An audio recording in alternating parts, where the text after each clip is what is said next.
Hello, and welcome to Roy on Politics. This will be my second volume. All right.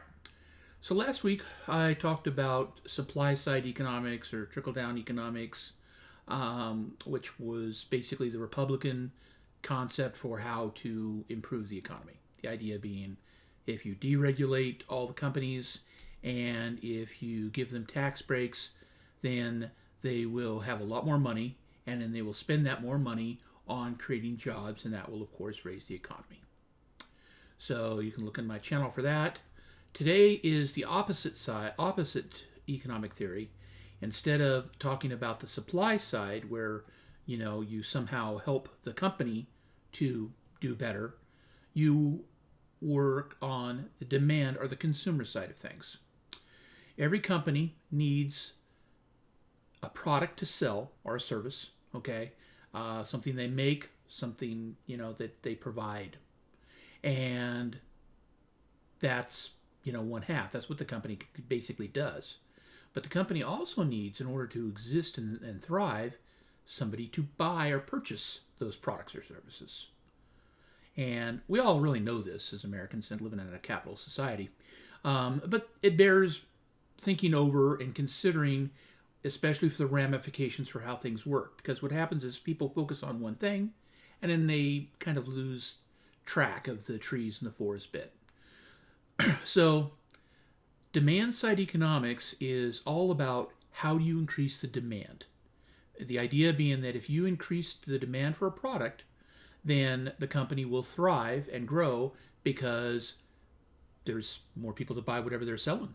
And if there's more people to buy whatever they're selling, well, now they need more workers maybe to make that product, more of that product, or to distribute it, to sell it. So, you have all of these different functions within a company, but they're all based around servicing the company and helping the company do better at getting whatever its product is to market. Marketing wants to, promote new markets and make it a wider market. Innovation and research wants to come up with new products. Sales, of course, is trying to sell you stuff. Then you have the accounting, HR type people who, help basically, they're the machinery that helps the company work, the executives and stuff like that. And then, of course, you have the manufacturers or the waiters or waitresses in, say, a bar or a restaurant, the cooks, whatever the people are who actually make what the company sells. Okay? All right. So how do you increase that demand? Okay. Well, it's fairly simple. There's a couple of different ways, and they've all been tried, and they all work to more or less degree, but they all have their issues. The first method is totally under the control of the company. That's innovation and research. If you come up with a new product that is better and cheaper, serves a need that people didn't even know they had, and then you have salespeople telling you, you must have this product because your life is not complete without it, even though, a day ago you never even heard of it, never even knew anything like that existed. But somehow those sales guys convince you must have it. Okay? And I'm not knocking this good sales team. But that's innovation and research. Come up with some new idea. This is typically best done in American classic tradition through smaller entrepreneurial companies. There are big companies that come out with new innovations all the time. But the fact is, historically speaking, the smaller companies, the startups tend to do better at innovation. And it's not because they're brighter than the big companies. The big companies can't hire creative people, although creative people tend to want to be out on their own a little bit. So they'll go for the smaller companies where they have a little bit more free hand, or try and start up a company on their own.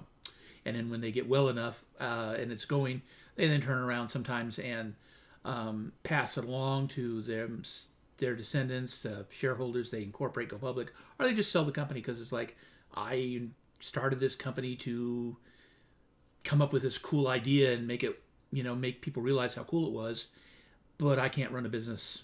I don't want to run a business. Now I'm tied up in running the business. This isn't what I'm in for.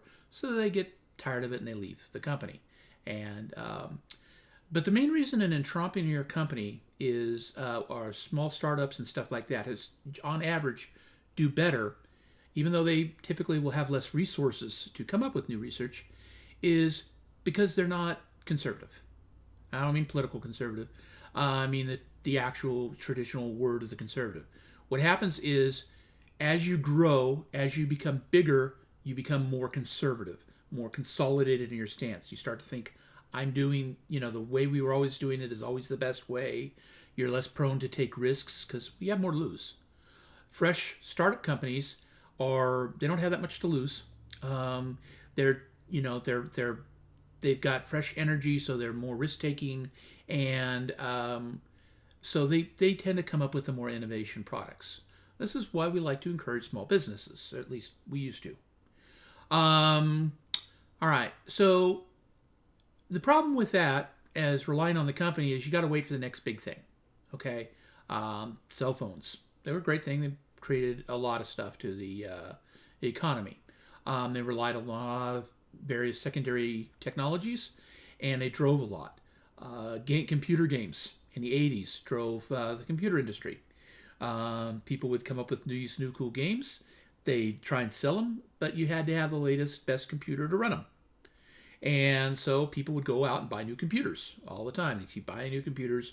And, I knew gay people who would buy a new computer every 6 months. They were good people to know because then you could buy their leftovers way cheaper.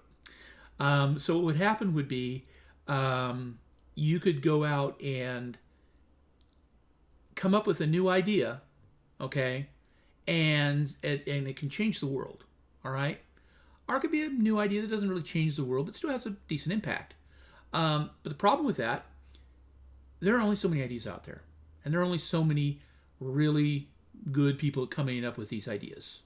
So you can't rely on innovation to completely make the economy work. All right, the economy's too broad, too many things going on, and you never know when the next genius idea is going to come around. And even if he or she has the best idea around, doesn't mean they're any good at marketing, selling, getting the idea to market. Okay, some ideas are just ahead of their time, and some ideas get swallowed up by something else. All right. So innovation, that's one way to do that. How can we help innovation? Obviously, if you're, a genius and whatever, you can come up with a great idea. Awesome. We created the patent office. The patent office was originally created to protect intellectual property. Same with like copyrights and stuff like that, but for inventions. And the idea being that if I want to make a product and then I put it out there to sell, well, then people are going to copy it. So why should I sell it? Okay, I mean, this is a cool idea I have, but as soon as I put it out there, all of a sudden everybody's going to steal it, and then they're going to turn around and sell it. So the patent office came up with, says, yeah, all right, okay, we're going to protect your legal rights to a product so that you will be able to sell it for a given time. Eventually it will go public and everybody will have access to the technology. But in the beginning, they have to license it from you. That gives you time to get ahead of the game, ahead of that market, whatever it was, because you have the inside track. And if you want to, you can license to other people to make products similar. But you've got a head start. Even if, down the line, everybody be able to make it, by that time, you've hopefully used that head start to advance and come up with newer ideas, which you patent, and you keep leapfrogging ahead. Okay? That's what the patent office was originally created for. And it's suffered some due to cuts and a lot of bureaucracy now, and it's very difficult to get a patent through. The patent office is archaic, and there's a lot of scam artists dealing with the patent office. I'm not saying this patent office is a scam, but there are a lot of scam companies that will help you get a patent, supposedly, but they're really just stealing your ideas. Or maybe they're not even doing that. They're just stealing your money and not really even doing anything with it. So the patent office, one thing the government could do is improve and make the patent office more efficient so that it can research the history of related products to see if yours is a valid new idea or something. No, somebody already had that. And that wouldn't be that hard with modern technology to, computerize the whole thing, make it more efficient, set up, and organize. It's just a matter of being efficient. It's, something that most companies can do these days, and the government certainly can do it. It's just been a low priority for our government. Congress just doesn't consider it a priority or an importance. And they're wrong, because innovation is the backbone of our economy and our country. It always has been, and it should be a priority. I'm not saying put it ahead of everything else, but it should be considered something important enough to work on all the time. All right, other ways you can increase innovation: grants, research grants. Some governments programs provide loans and others grants to universities, to startup companies, to established companies for that. The problem with that is it goes against the free market idea. So it's a trade-off. What you're doing is you're investing in a company. You may find that investment paying off or not. And then how do you decide fairly who should get your money and how? And if it's a new, really wacky idea, most of the best ideas that have ever been come up with, the traditional establishment people thought, crazy, not going to work. It's stupid. Just forget it. Okay? Nobody will ever buy it. You can't make it work, whatever. And it's because they're so new that they shake things up. So it's a very tough nut to crack. I believe it's possible, but it will take fair-minded and intelligent people to be working on it. And unfortunately, I haven't seen any evidence that that's been the case lately. It seems like that's just been kind of a background, patent office, whatever. It's not catchy or glorious enough. So forget about it. That's what's really too bad. Research grants, same thing. A lot of those get sidelined into donors and basically politicians, and that get bought. And they say, feed this money over to these guys. I like them. I went to school there. Give that university the money. We need to, organize that, regulate that, and so that keep corruption out of it. All right, so research, putting money into research, protecting intellectual property. Those are all good methods. What's another good method? Something that the government is supposed to be doing for the people in the life pursuit, in that dream of, making everybody, able to pursue life, liberty, and happiness. What would it be? Oh yeah, education. Education's critical. More knowledgeable, smarter person is more likely to create and be able to create and effectively sell newer stuff. A lot of countries, Sweden especially, but a lot of European countries have realized how valuable education was. So what they do is, besides the regular schooling, they they provide community education free up to a certain level to try and help out. So they have like tuition-free college, for example, or something. Here, what we do is we basically have banks loan you the money, and then you have to pay that off with interest at the end. We used to have some more programs. Most of those have been cut. We do have a good program called the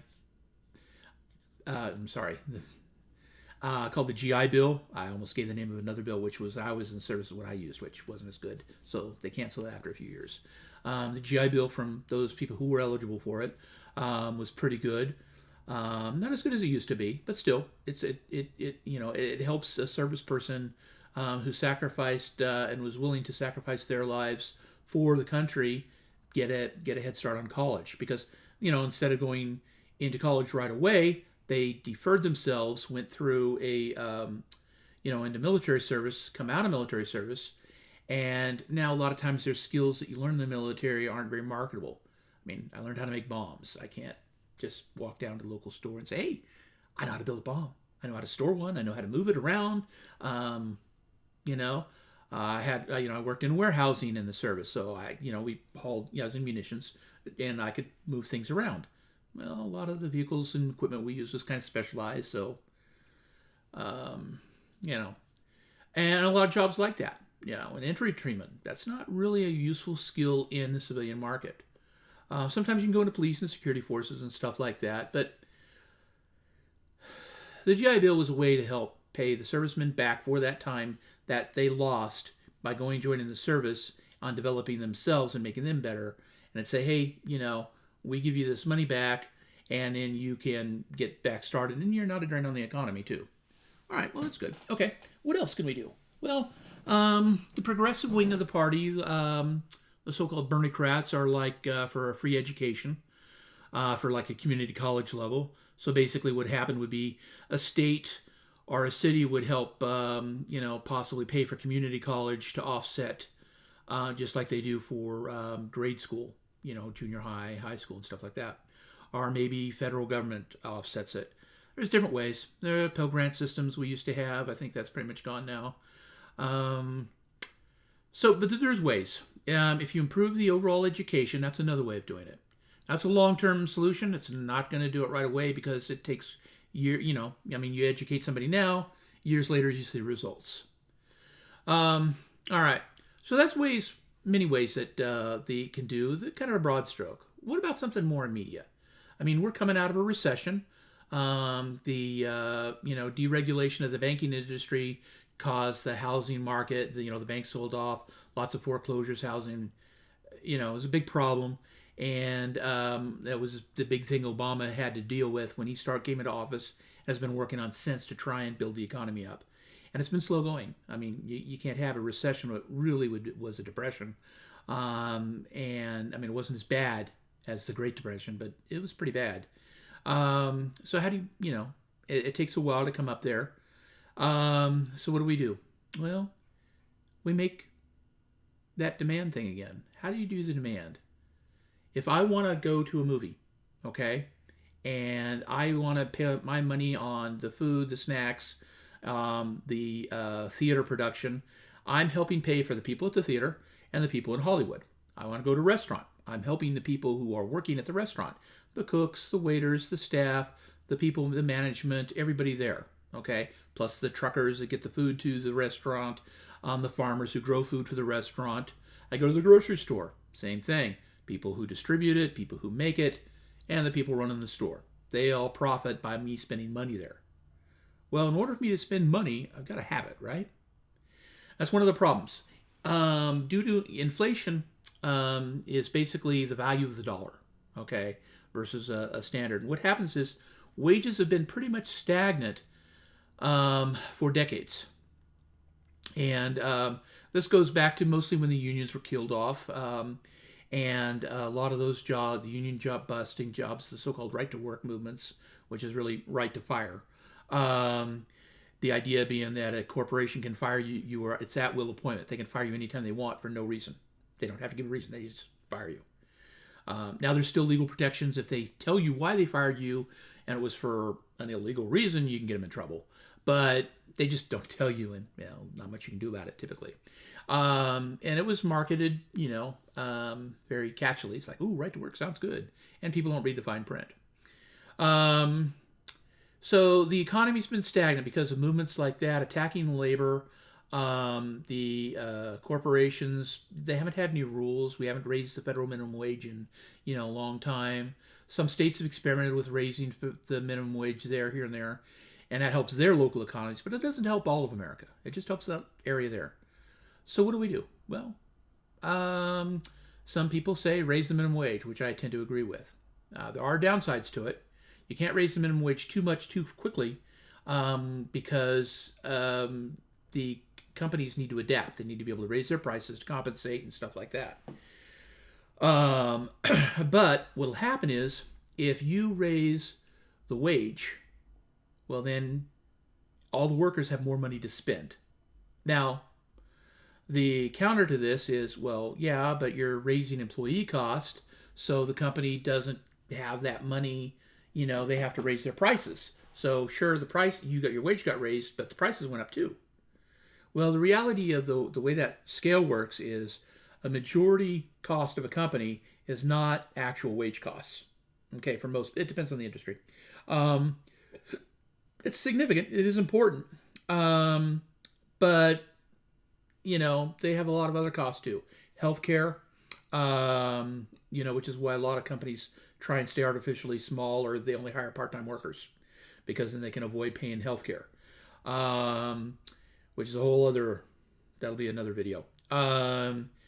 The other thing that they can do is their overhead. They're organizing stockholders and competition. There's the distribution. There's a lot of costs, utilities. There's a lot of costs in running a company. The wages aren't the only cost. So there won't be a one-to-one correlation. If I raise my wage, then I raise my cost by the exact same amount. Instead it's a percentage of that. So you have some flexibility there. What's going to happen then is, okay, so I raised my cost because I'm paying my workers. I see that as a downside as a CEO, right? On the other hand, now I've got a lot more people out there willing to buy my product and able to buy my product because they have the money to do it. So my cost went up, but so did my demand. Okay? The demand for my product went up too. That's where the demand side balances out and works out. There's some metrics that you can go through to figure it out. It's really complicated and honestly beyond my pay grade as far as figuring out the math. You'd have to look at a specific company's, costs and everything to figure out what would be, the right percentage that wouldn't hurt them, that would help them. I could do that, but I'd have to have access to a lot of information I don't have. But the government does. And here's the thing. Demand side economics, we've seen work. We've tried supply side, we've tried demand side in various areas, federally, locally, over the last 30, 40 years. And I'm not aware of any instance where supply side worked. It might have worked somewhere in an isolated case, but it certainly hasn't worked in any of the cases that I know about or anything major, which is mostly what I know about. We've just seen it. It just doesn't work. What happens is the companies take that money and they put it into consolidation, which means they actually get rid of people. They fire people, lay them off because they don't need as many people because they bought out their competition. Improving automation, which of course means letting people go. Stock dividends, which doesn't help anybody but the stockholders, which most Americans aren't significant stockholders. CEO, executive dividends and bonuses, which of course it's great for the CEOs, but it doesn't help the overall economy. Whereas when we raise the wages, we've seen, and it trickles down. It doesn't affect just the minimum wage people when you raise the minimum wage. It affects everybody else. It takes a little time, but it's like if I can go here and make $15 an hour, and then I go there and I make $14 an hour, which job am I going to be most interested in? Okay. Now, there's a trade-off. Certain people don't have the right skill sets to get higher paying jobs. Maybe they don't have the drive or the desire to work certain kinds of jobs. And that's all fine. That's, free market. That's where it works. But if you raise the bottom line, everybody has to pay that much. Now the other guys are going to start paying more for the higher premium jobs to lure people in. Say, listen, you got to get a college degree to get this job, but we're going to pay you more. So people say, yeah, okay, it's worth the college degree. You got to work a lot harder at this job than that job, so we're going to willing to pay a little more. Hazard pay, night shift differential, stuff like that. So what happens is all of these jobs, all of these people have more income, more money coming, and it's because it's spread out over in a large area, which like we've seen in, California and Washington, every time the federal wages have been gone up, we see a boost in the economy. And what happens is people have that money, and if you give, in fact, we've even seen it with tax breaks, although it's not a good idea. And what I mean is a one-time rebate thing where the government said, okay, the economy's in trouble right now. We're going to go ahead and give everybody a refund check. Okay, boom. Well, you get a little bit of money, and then boom, you go out and just spend it. But it was a one-time thing, one shot gone. Companies can't hire new workers based on a one-shot thing. They only hire workers based on something that's going to happen long-term. They only hire workers if they think that they are going to be able to sell more product. If a whole lot of people have a lot more money, even if they don't have a lot more money, just a little bit. And at the lower incomes and the middle incomes, a little bit goes a long way towards discretionary spending. At the higher incomes, it doesn't mean as much because they already have most of what they want. You can, sure, you're a billionaire, you can still buy something else, but your discretionary spending really isn't that much. You buy some new luxury items, but you're not buying the staples.